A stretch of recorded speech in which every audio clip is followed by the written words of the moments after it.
حضور صلی اللہ علیہ وآلہ وسلم کے والد حضرت عبداللہ کی وفات کا رلا دینے والا واقعہ شادی کے کچھ ہی دنوں بعد جب حضرت عبداللہ ملک شام کی طرف گئے تو راستے میں ہی ان کی طبیعت خراب ہو گئی، اور جب حضرت آمنہ کو اس واقعے کی خبر ہوئی تو بسم اللہ الرحمن الرحیم حضور صلی اللہ علیہ وآلہ وسلم کے والد کی وفات۔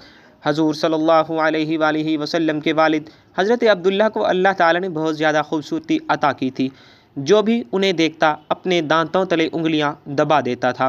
اس لیے مکہ والے بھی آپ سے بہت محبت کرتے تھے، کیونکہ حضرت عبداللہ اپنے چہرے کی خوبصورتی کے ساتھ ساتھ دل کے بھی بہت اچھے انسان تھے۔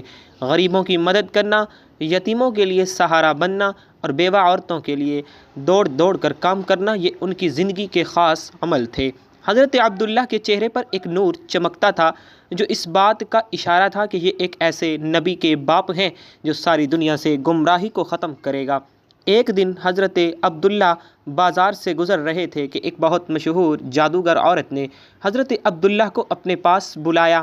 وہ جادوگر عورت بہت زیادہ خوبصورت تھی اور اپنے علم و ہنر کی وجہ سے لوگوں میں مشہور بھی بہت تھی۔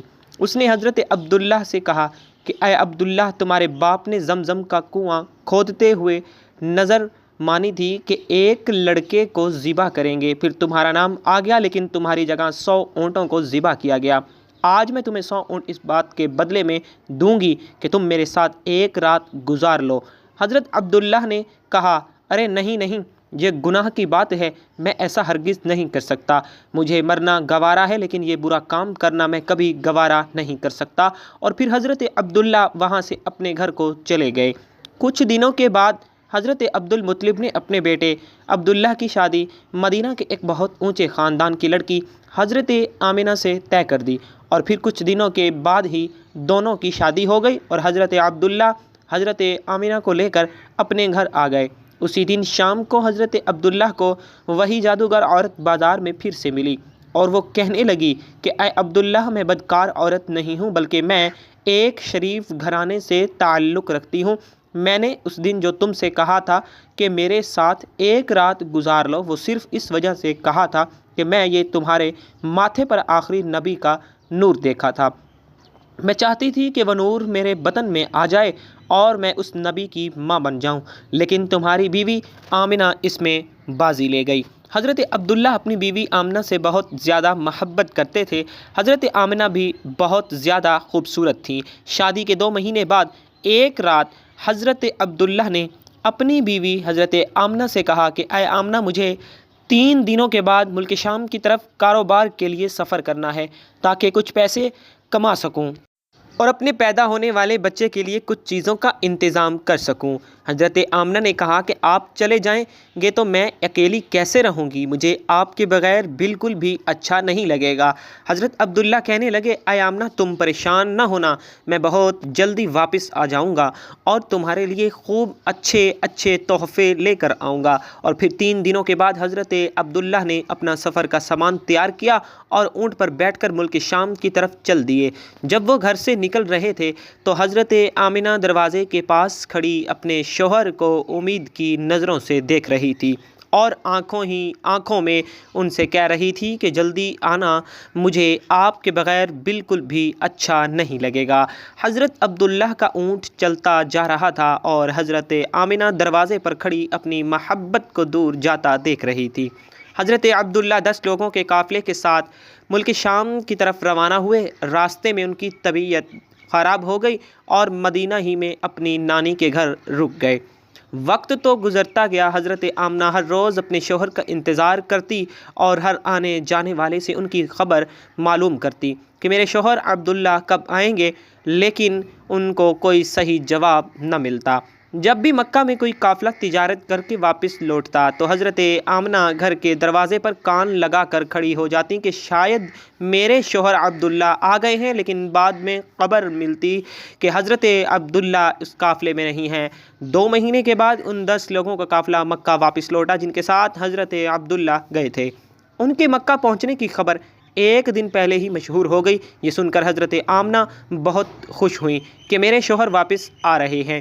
حضرت عبد المطلب بھی بہت زیادہ خوش ہوئے اور لوگوں سے مل کر اور پل پل کی خبریں لیتے کہ وہ قافلہ ابھی کہاں پہنچا ہے، کیا کر رہا ہے، کتنے دنوں میں آئے گا۔ جس دن یہ قافلہ مکہ پہنچنے والا تھا اس رات حضرت آمنہ نے خوب اچھے کپڑے پہنے اور بہت اچھی طرح تیار ہو کر گھر میں بیٹھ گئیں۔ حضرت آمنہ کو حضور صلی اللہ تعالی علیہ وآلہ وسلم کا اس وقت 4 ماہ کا حمل تھا۔ آخر وہ صبح بھی آئی۔ جب یہ 10 لوگوں کا قافلہ مکہ پہنچا، حضرت آمنہ دروازے سے کان لگا کر کھڑی ہو گئی کہ ابھی میرے شوہر آئیں گے اور میں ان سے گلے مل کر خوب خوش ہوں گی۔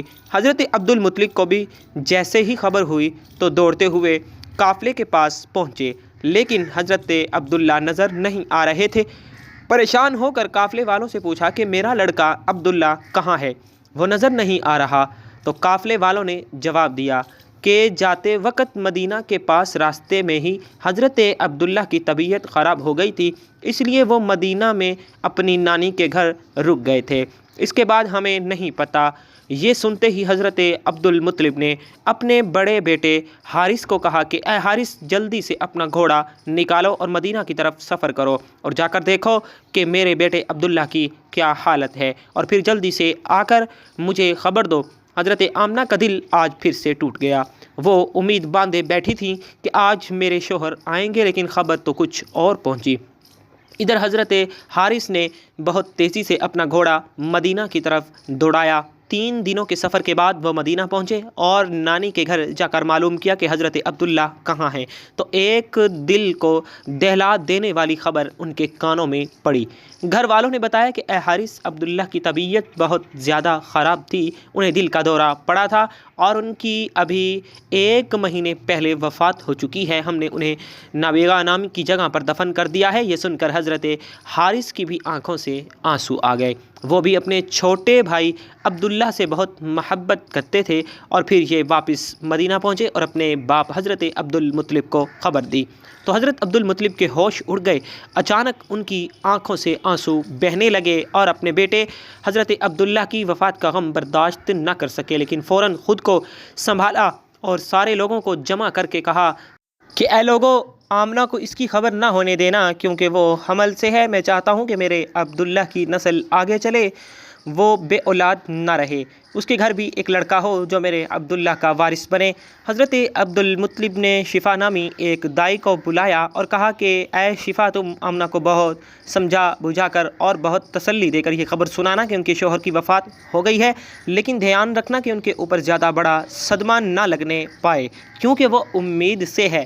حضرت آمنہ گھر میں بیٹھی انتظار کر رہی تھی کہ حارث اپنے چھوٹے بھائی حضرت عبداللہ کو مدینے سے لے کر آ چکے ہوں گے اور میرے شوہر حضرت عبداللہ ابھی مجھ سے ملنے گھر آئیں گے۔ اتنی دیر میں حضرت شفا گھر پہنچتی ہیں اور حضرت آمنہ کو اپنے پاس بلا کر فرماتی ہیں کہ اے آمنہ، تم پریشان نہ ہونا، میں تم کو ایک بات بتانے آئی ہوں، تم خود کو سنبھال لینا، اپنے شوہر کی خاطر اور اپنے اس بچے کی خاطر خود کو سنبھال لینا، کیونکہ تمہیں صدمہ لگنے سے اس 4 مہینے کے بچے کو نقصان ہو سکتا ہے۔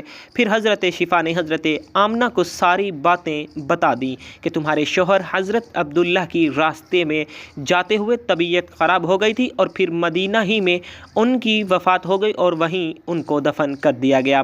یہ سن کر حضرت آمنہ کی آنکھوں سے آنسو بہنے لگے، وہ خود کو سنبھال نہیں پا رہی تھی۔ حضرت شفا نے ان کے سر پر ہاتھ پھیرتے ہوئے کہا، اے آمنہ، خود کو سنبھالو، تم امید سے ہو اور یہ پریشانی تمہیں نقصان بھی پہنچا سکتی ہے۔ حضرت آمنہ نے خود کو سنبھالا، لیکن ان کے اوپر اس بات کا ایسا غم ہوا کہ پھر وہ کسی سے مسکرا کر بات نہیں کرتی تھیں، ہمیشہ خاموش رہتی۔ دن گزرتے گئے، حضرت آمنہ ہر پل ہر گھڑی اپنے شوہر حضرت عبداللہ کو بہت یاد کرتی تھیں، لیکن پیدا ہونے والے بچے کی خاطر اپنے دل کو سنبھالے رہتی۔ حضرت عبد المطلب اور ان کے سارے لڑکے دن رات یہی امید لگائے رہتے اور اللہ سے دعائیں کرتے کہ اے اللہ، میرے عبداللہ کے لڑکے کو صحیح سلامت اس دنیا میں بھیج دینا تاکہ حضرت عبداللہ کی نسل باقی رہ سکے۔ اسی طرح 9 مہینے گزرے اور وہ دن بھی آیا جب اللہ کے رسول صلی اللہ تعالی علیہ وآلہ وسلم کی پیدائش ہوئی۔ حضرت آمنہ کے گھر بچے کی پیدائش سن کر حضرت عبد المطلب اس قدر خوش ہوئے کہ دوڑے دوڑے آئے اور اللہ تعالیٰ کے رسول صلی اللہ تعالیٰ علیہ وآلہ وسلم کو گود میں لے کر کعبہ میں گئے اور سجدہ شکر ادا کیا۔ پھر حضور صلی اللہ علیہ وآلہ وسلم کا نام انہوں نے محمد رکھا۔ لوگوں نے جب یہ نام سنا تو کہنے لگے یہ تم نے کیسا نام رکھ لیا ہے، ہم نے تو آج تک ایسا نام نہیں سنا۔ حضرت عبد المطلب نے کہا اے لوگو تمہیں کیا پتہ کہ میرے اس پوتے کی دنیا میں کتنی تعریف کی جائے گی کہ آج تک اتنی تعریف کسی کی نہ کی گئی ہو۔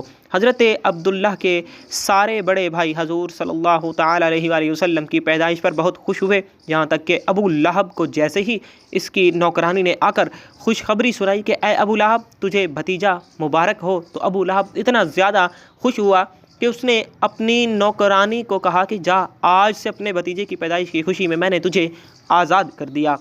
انتقال کے وقت آپ کی عمر 25 یا 28 سال تھی۔ حضرت عبد المطلب نے آپ کے بھائی حضرت زبیر بن عبد المطلب کو مدینہ بھیجا اور وہ ان کے جنازے میں شامل ہوئے اور انہیں دارالنابغہ میں دفن کیا گیا۔ نصاب الاشرف البزاری صفحہ نمبر 92۔ حضرت سیدہ آمنہ خاتون کے لیے شوہر نامدار کا سانحہ ارتحال ناقابل برداشت تھا کہ ابھی شادی خانہ آبادی کو آخر عرصہ ہی کتنا گزرا تھا۔